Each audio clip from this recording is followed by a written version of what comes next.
Kumusta po ako si Dom Armando Reyes, isang manggagamot na dalubhasa sa kalusugan ng kalalakihan at pangangalaga sa mga nakatatanda. Sa loob ng maraming dekada ng tapat na pananaw sa klinika, nakatulong ako sa napakaraming nakatatandang kalalakihan na harapin ang mga pagbabagong dala ng pagtanda at nais kong ibahagi sa inyo ang ilang mahalagang impormasyon ngayon. May isang 70 taong gulang na lalaki ang lumapit sa akin, kamakailan bigo, nahihiya at nalilito. Sabi niya, "Doktor, hindi ko maintindihan. Kumakain naman ako ng maayos, naglalakad araw-araw, pero pagdating sa pagiging intimate, wala na akong magawa." Ang natuklasan ko ay nakagulat maging sa akin ang kanyang pribadong ugali, isang bagay na ginagawa niya sa loob ng maraming dekada ay tahimik na sinasakal ang daloy ng dugo sa kanyang ari. Hindi nangyari ito ng magdamag kundi patak-patak taon-taon. Ako ay isang urologist at eksperto sa kalusugan ng kalalakihan at naglaan ako ng mga taon upang maunawaan kung ano ang tunay na nagpapanatili sa mga nakatatandang kalalakihan na malakas, masigla at buhay sa pagiging intimate. Karamihan sa mga lalaki ay nag-iisip na ang masturbasyon ay hindi nakakapinsala, ngunit pagkatapos ng isintong ang ilang normal na ugali ay maaaring tahimik na makapinsala sa mga ugat, magpaliit sa mga daluyan ng dugo at sirain ang sexual function nang hindi mo nalalaman kung bakit.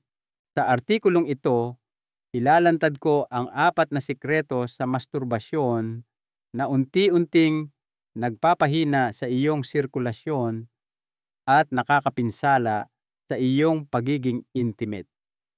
At bibigyan ko kayo ng mas ligtas, mas matalinong paraan upang protektahan ang inyong kalusugan.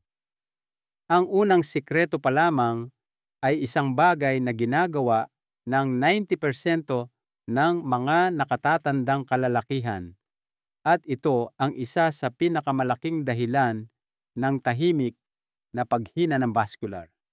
Simulan natin.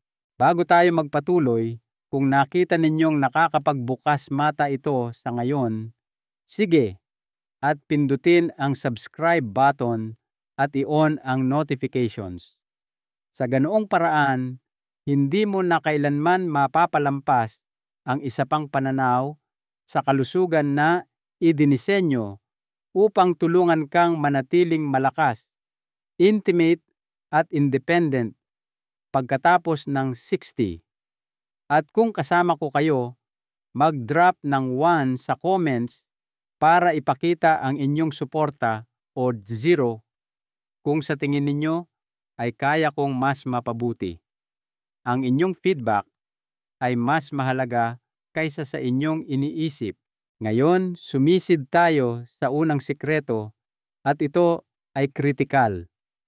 Ito ay isang ugali na napakapangkaraniwan, napakaligtaan, na tahimik nitong pinuputol ang daloy ng dugo sa ari ng milyon-milyong nakatatandang kalalakihan araw-araw. Tinatawag ko itong death grip. Sikreto 1, ang death grip. Paano pinapatay ng sobrang pressure ang iyong sensitivity at daloy ng dugo? Ito ang isa sa pinakakaraniwang pagkakamali na nakikita ko sa mga nakatatandang kalalakihan at isa sa pinakanakapipinsala. Hindi nila ito pinag-uusapan sa kanilang mga kaibigan. Bihira nila itong ibinabahagi sa aking opisina. Ngunit kapag nakasarado ang pinto at sa wakas ay nagbubukas sila, ang ugaling ito ay lumalabas sa bawat pagkakataon, ang paggamit ng sobrang pressure kapag nagmamasturbate. Ang tinatawag na death grip ay maaaring tunog na hindi nakakapinsala kahit na medyo nakakatawa, ngunit ang katotohanan ay malayo sa nakakatawa. Tahimik na sinisira ng ugaling ito ang mismong mga daluyan ng dugo na nagpapanatili sa iyong pagkalalaki. Kapag masyado kang humahawak ng mahigpit, lalo na sa paglipas ng panahon, mas marami ang ginagawa mo kaysa sa labis na pagpapasigla sa iyong mga ugat. Talagang kinokompres at sinisira mo ang maliliit na daluyan ng dugo sa loob ng shaft ng iyong ari. Ang mga daluyan na ito ay marupok lalo na pagkatapos ng 60. Ang paulit-ulit na pilay ay nagdudulot ng micro-tears at pamamaga sa vascular tissue. Sa paglipas ng panahon, ang mga pader ng mga daluyan na ito ay nagsisimulang tumigas na nagpapababa sa kanilang kakayahang lumawak at magdala ng dugo. Ang nagiging resulta ay isang mabagal, hindi nakikitang anyo ng pagsakal. Ang mga arterya na dating nagdadala ng malakas malusog na sirkulasyon ngayon ay nahihirapang maghatid ng sapat na dugo para sa kahit bahagyang pagtayo. At narito ang hindi na pagtatanto ng karamihan sa mga lalaki, hindi nangyayari ang pagkawala na ito ng magdamag. Unti-unti itong lumalabas. Isang araw, napansin mong mas matagal bago ka ma-arouse. Sa ibang araw, napagtanto mong hindi na pareho ang pakiramdam. Sa huli, hindi na napupuno ang mga chambers ng dugo tulad ng dati. Itinuturing mo itong tanda ng edad, ngunit hindi iyon ang buong kwento. Ang tunay na nangyayari ay isang mabagal na pagkasira ng iyong vascular health na dulot ng paraan ng iyong pagpapasigla sa sarili sa loob ng maraming taon. Mayroon akong isang pasyente sa 10 taong gulang na lumapit sa akin na iniisip na kailangan niya ng testosterone therapy. Ngunit nang mas malalim naming tingnan, maayos naman ang kanyang mga antas. Ang natuklasan namin ay nagkaroon siya ng parang peklat na pampalapot sa mga tissue na nakapaligid sa kanyang erectile chambers. Ang sanhi mga taon ng labis na agresibong pagpapasigla sa sarili. Literal, nitong binago ang kanyang sexual function. At ang pinakamasakit na bahagi, maaari itong maiwasan sa kaunting kamalayan lamang.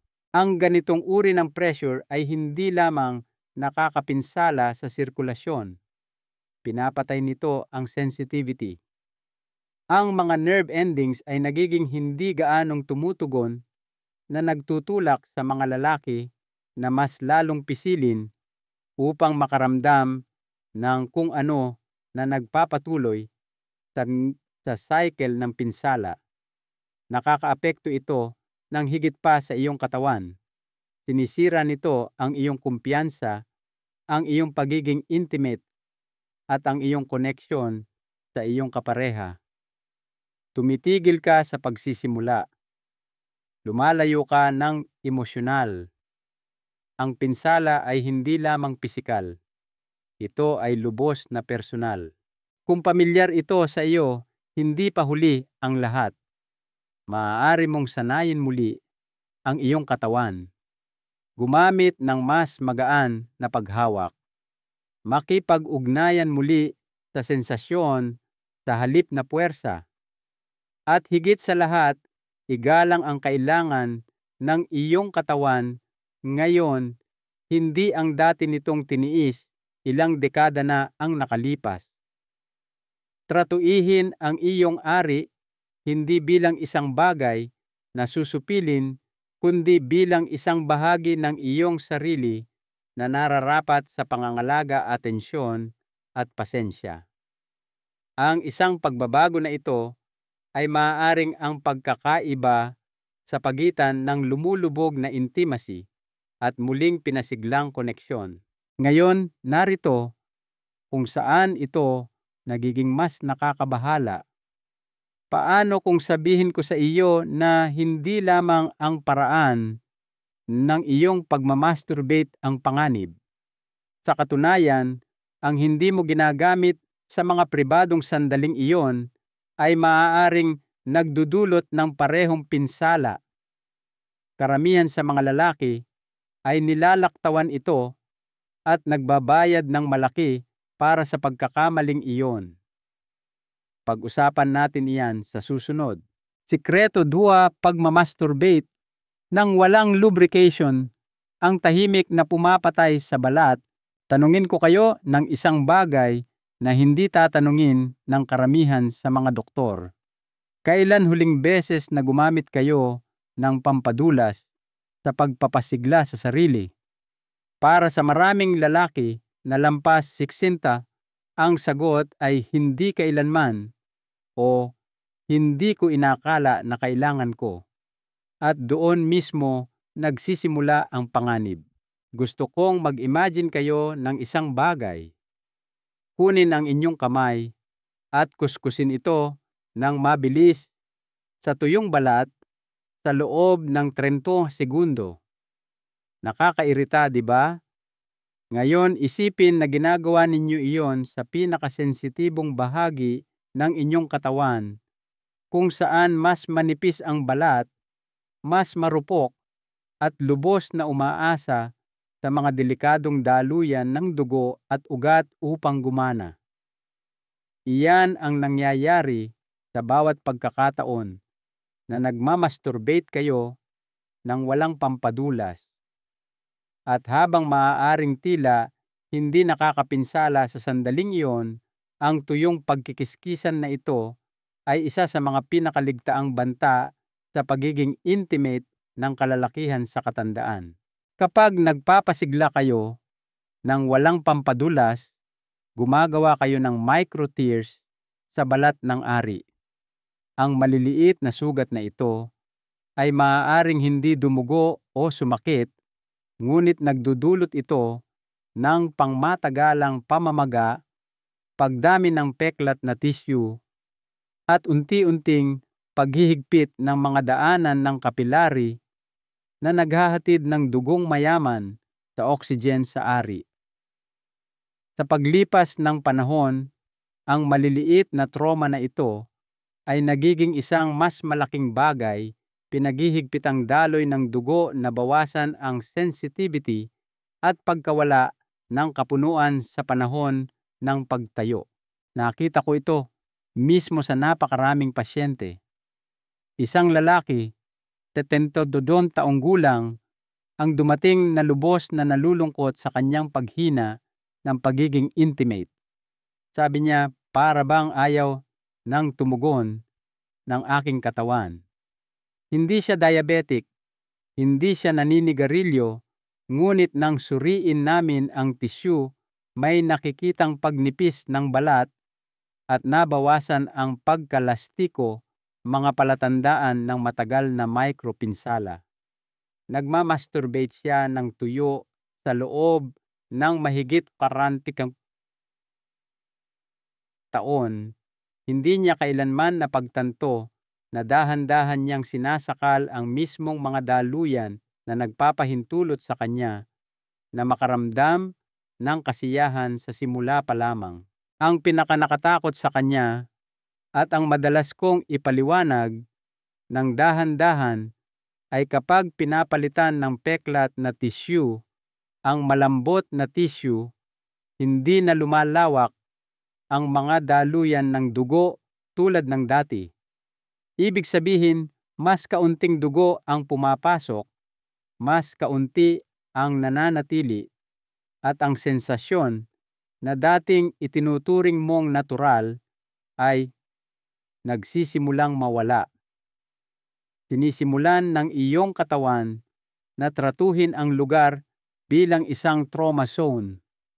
Ang pinsala ay nagiging structural at ang mga structural na problema ay mas mahirap baligtarin. Ngunit hindi kailangang ganoon. Ang isang simpleng bagay tulad ng paggamit ng dekalidad water-based o silicone-based na pampadulas ay maaaring lubos na makabawas sa pagkiskis, maprotektahan ang balat at mapanatili ang integridad ng iyong circulatory system. Isipin ito bilang preventive medicine. Tulad ng paggamit ng sunscreen upang maprotektahan ang iyong balat, pinoprotektahan din ng lubricant ang iyong pagkalalaki. Hindi lang ito tungkol sa ginhawa. Ito ay tungkol sa function sigla at pagpapanatili kung ano ang pinakamahalaga habang ikaw ay tumatanda. At kung hindi mo pa ito nagagamit dati, ayos lang. Hindi pa huli ang lahat upang magsimula ngayon. Ang iyong katawan ay may kakayahan pa ring gumaling at bumuti kung bibigyan mo ito ng tamang kondisyon upang gawin ito. Ang paggalang sa iyong katawan ay hindi kahinaan. Ito ay karunungan. Ngunit narito ang isang bagay na mas nakakagulat pa. Kahit na tama ang ginagawa ng mga lalaki sa lahat ng bagay, mahinahong paghawak, tamang paggamit ng pampadulas ang posisyon ng kanilang katawan sa mga sandaling ito ay maaari pa ring tahimik na pinuputol ang sirkulasyon nang hindi nila nalalaman. At ang epekto parehong mapanganib. Hayaan mong ipakita ko sa iyo ang ibig kong sabihin. Sekreto 3, hindi magandang postura. Bakit ang pagmamasturbate habang nakaupo ay nakakahadlang sa sirkulasyon? Maaaring ikagulat mo, ngunit isa sa pinakamapanganib na bagay na maaari mong gawin sa iyong sexual health pagkatapos ng 60 ay hindi kinasasangkutan ng iyong mga kamay. Ito ay kinasasangkutan ng iyong postura. Sa katunayan, nakita ko na ang mga lalaki ay nawalan ng mga taon ng pagiging intimate dahil lamang sa paraan ng kanilang pag-upo. Karamihan sa mga nakatatandang kalalakihan ay nagmamasturbate ng nakaupo. Madali lang pribado at ito ang kanilang palaging ginagawa. Ngunit sa paglipas ng panahon, ang isang ugali na ito ay tahimik na sumasakal sa sirkulasyon sa pelvic region. Kapag ikaw ay nakaupo, lalo na nakayuko sa isang upuan o nakabaluktot sa kama, direkta mong pinipindot ang perineum, ang lugar sa pagitan ng anus at scrotum. Ang hindi na pagtatanto ng karamihan ay ang lugar na ito ay tahanan ng isang kritikal na network ng mga arterya at nerbiyos na nagpapakain ng dugo sa ari. Ang presyo na iyon ay kumikilos na parang isang clamp, pinipiga ang maliliit na daluyan ng dugo at kinokompress ang pudendal nerve. Ito ay parang sinusubukang diligan ang iyong hardin gamit ang isang nakabunot na hose, gaano man kalaki ang presyon na haharangan ang daloy. Ang ganitong uri ng postural compression ay hindi nagdudulot ng sakit, kaya't hindi ito napapansin sa loob ng maraming taon. Ngunit tahimik, unti-unti nauuhaw ang tissue sa oxygen, bumagal ang sirkulasyon at nawawala ang sensasyon. Naalala ko si Robert 74 na lumapit sa akin, nabigo na kahit sa gamot, ang kanyang mga ereksyon ay nakaramdam ng pamamanhid at kahinaan. Tiningnan namin ang lahat, blood work, hormone levels, maging ang cardiovascular function. Ngunit pagkatapos ay kaswal niyang binanggit kung paano siya palaging nakaupo sa gilid ng kanyang kama upang magpasigla sa sarili nakayuko ng 20 hanggang 30 minuto sa bawat pagkakataon. Iyon ang nawawalang piraso. Nagkaroon kami ng ultrasound at nakakita ng mga palatandaan ng vascular congestion at nabawasan ang pagpasok ng dugo sa ari. Ang kanyang postura ang may sala, hindi ang kanyang mga hormone, hindi ang kanyang puso, kundi ang paraan ng kanyang pag-upo. Ang ganitong uri ng pinsala ay dahan-dahang naipon. Ang nagsisimula bilang bahagyang pamamanhid ay nagiging hindi kumpletong ereksyon. Ang nagsisimula bilang pamamanhid ay nagiging naantala ang arousal. Sa huli, maraming kalalakihan ang nawawalan ng kakayahang mapanatili ang pagiging intimate sa lahat, hindi dahil sila ay sobrang tanda, kundi dahil ang daloy ng dugo sa kanilang pelvic ay tahimik na pinutol ng masyadong matagal. Narito ang katotohanan na hindi sasabihin ng karamihan ang sigla sa sexual ay nakasalalay sa kalusugan ng pelvic. Kung durugin mo ang pundasyong iyon, ang lahat sa itaas nito ay guguho. Ang pelvic region ay nangangailangan ng espasyo, nangangailangan ito ng paggalaw, nangangailangan ito ng ginhawa mula sa presyon. Ang solusyon ay simple ngunit malakas. Humiga ng may suporta, buksan ang balakang at iwasan ang matagal na pagpiga. Tulad ng hindi mo putulin ang dugo sa iyong mga binti sa loob ng 30 minuto, huwag mo ring gawin iyon sa iyong pinakamahalagang organ. Karapat-dapat kang makaramdam at makakonekta hindi dahil sa paraan ng iyong pag-upo. Ilang pulgada lang na pagsasaayos ay maaaring mga hulugan ng mga taon ng naibalik na pagiging intimate at paggana. At maniwala ka sa akin, ang iyong sarili sa hinaharap ay magpapasalamat sa iyo. Ngunit kahit ang postura ay hindi ang buong kwento. Dahil minsan, ang tunay na pinsala ay hindi nanggagaling sa kung paano ka umupo o kung paano ka humawak. Nanggagaling ito sa kung gaano ka kadalas ginagawa ito at sa paraan ng pagsubok ng iyong katawan na sabihin sa iyo na sapat na. Diyan napupunta ang karamihan sa mga lalaki ng ganap na bulag at nagbabayad ng presyo. Hayaan mong ipaliwanag ko. Sikreto, 4 labis na pagpapasigla at dalas, pagwawalang bahala sa likas na senyales ng katawan.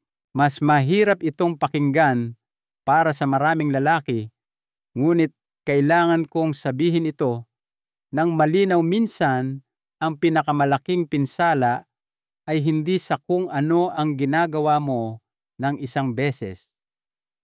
Ito ay sa kung ano ang ginagawa mo ng paulit-ulit, nang hindi hinahayaan ang iyong katawan na makabawi.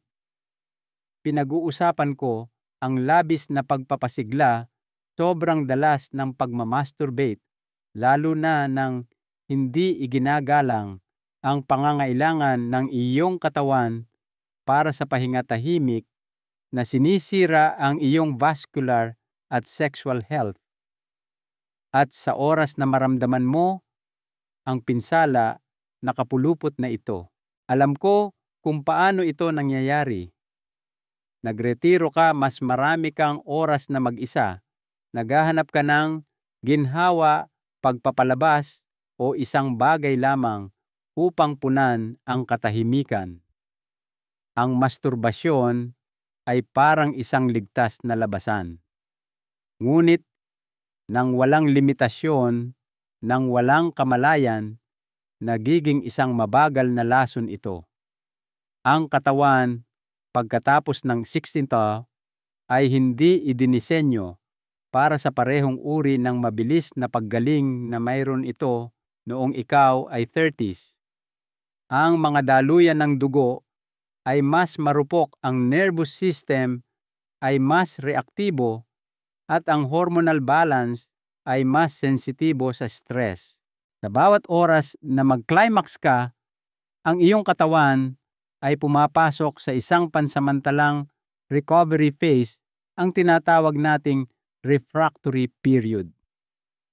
Para sa mas batang lalaki, maaaring tumagal ito ng ilang minuto, ngunit para sa mas matandang lalaki, maaari itong tumagal ng ilang oras maging ilang araw. At kung patuloy mong ipinupush ang window na iyon ng masyadong madalas, kung binabalewala mo ang natural na pahinga ng iyong katawan, gumagawa ka ng isang patuloy na siklo ng labis na pagpapasigla at pamamaga. Ang mga daluyan ng dugo ay nananatiling mahigpit. Hindi natatanggap ng ari ang oxygen na kailangan nito upang ganap na makabawi.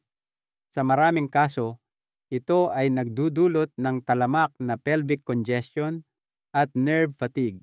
Nakita ko na ang mga lalaki sa kanilang 60s at 70s na dahan-dahang nawalan ng lahat ng sensitivity, hindi dahil sa sakit, kundi dahil sa masyado nilang pagtulak sa sarili, masyadong madalas ng masyadong matagal. Ang dugo ay tumigil sa pagdaloy, tulad ng nararapat ang mga ugat, ay nagdalad humina ang mga ereksyon, at ang pagiging intimate ay naging isang alaala sa halip na isang buhay na karanasan. Ang nagpapanganib dito ay ang pinsala ay hindi nakikita sa simula. Ito ay nakatago sa likod ng paniniwala na mas marami ay mas mabuti. Ngunit ang kailangan ng iyong katawan ngayon ay hindi mas maraming pagpapasigla. Ito ay mas maraming respeto. Bawat pagtayo ay nangangailangan ng dugo-oxygen at koordinasyong neurolohikal. Kung patuloy mong uubusin ang mga sistemang ito ng walang oras para mag-recharge, ang pinsala ay nagiging cumulative at sa ilang mga kaso permanente. Hindi ito tungkol sa kahihiyan. Ito ay tungkol sa karunungan. Ang pag-alam kung kailan titigil ay kasing lakas ng pag-alam kung paano magsimula.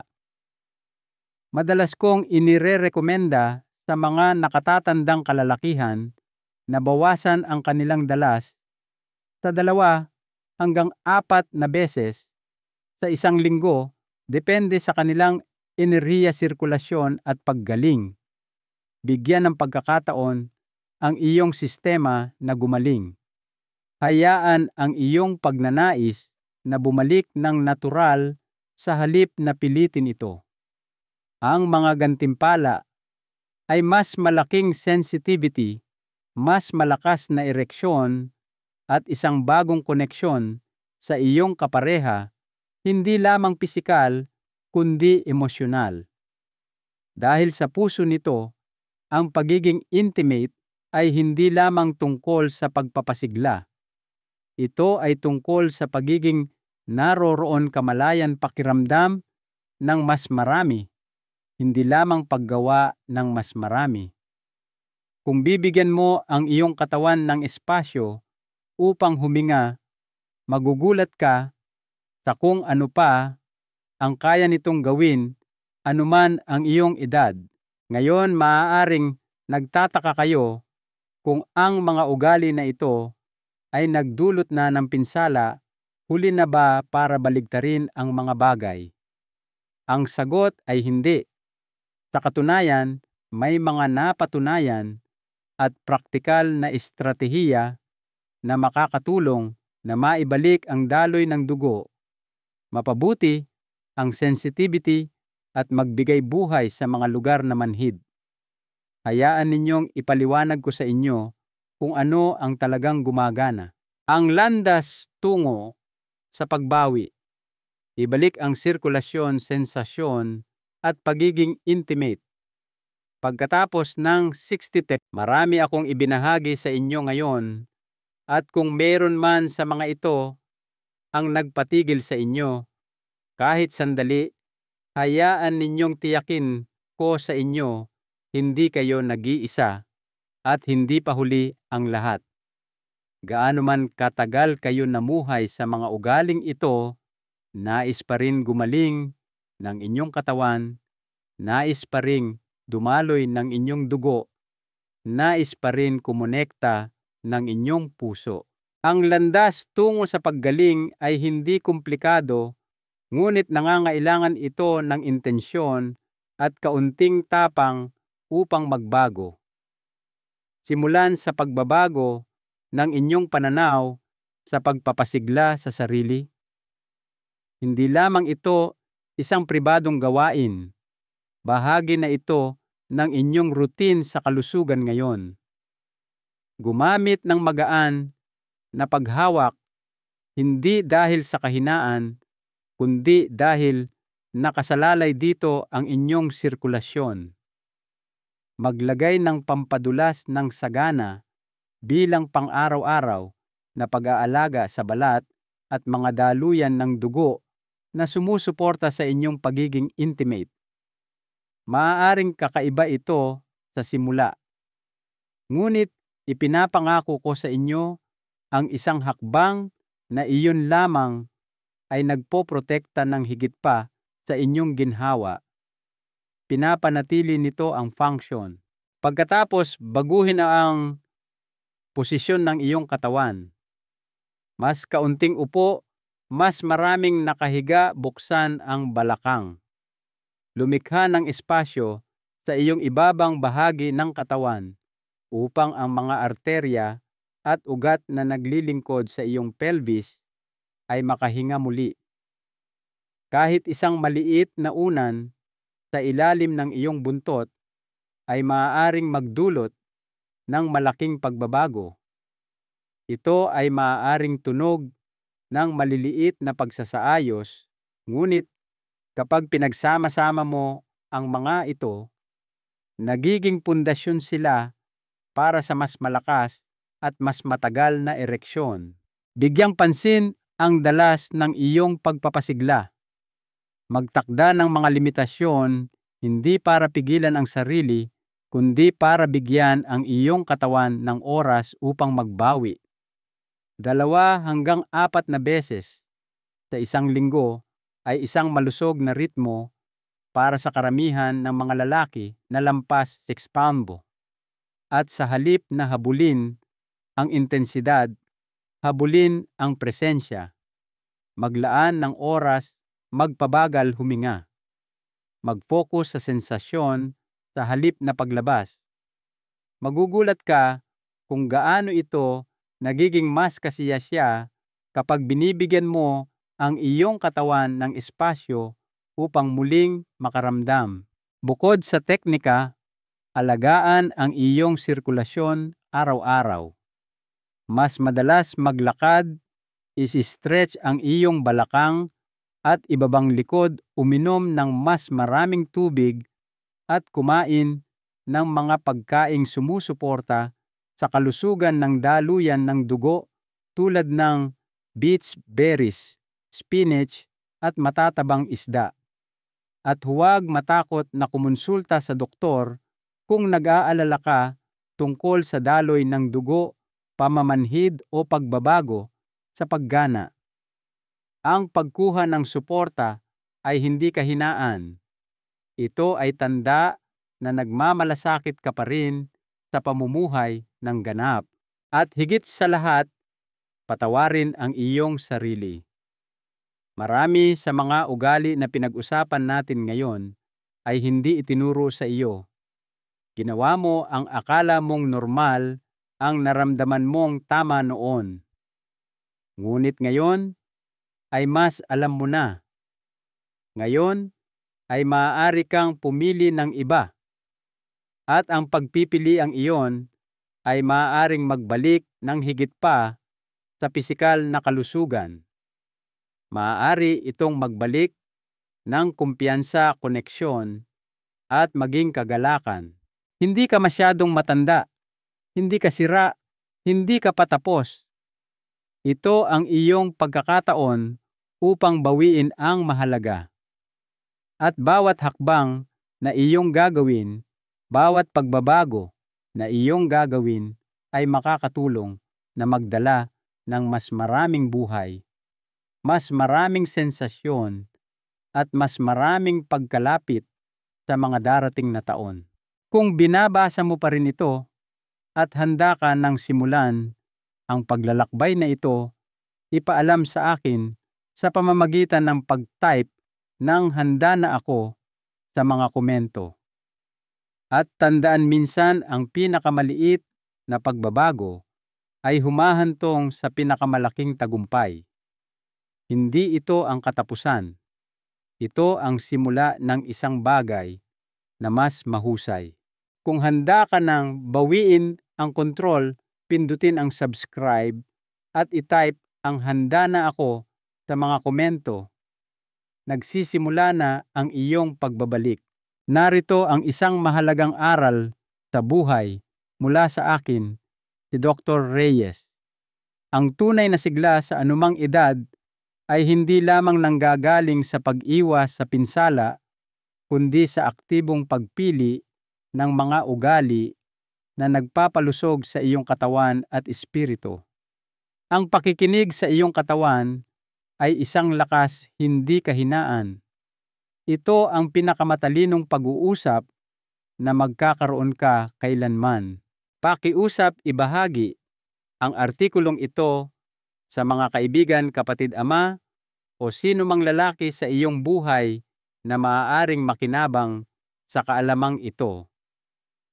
Mag-subscribe para sa higit pang mga pananaw sa pamumuhay ng isang malakas, malusog, at kasiyasiyang buhay pagkatapos ng isinta, at huwag mag-atubiling magkomento sa iyong mga saloobin o tanong sa ibaba.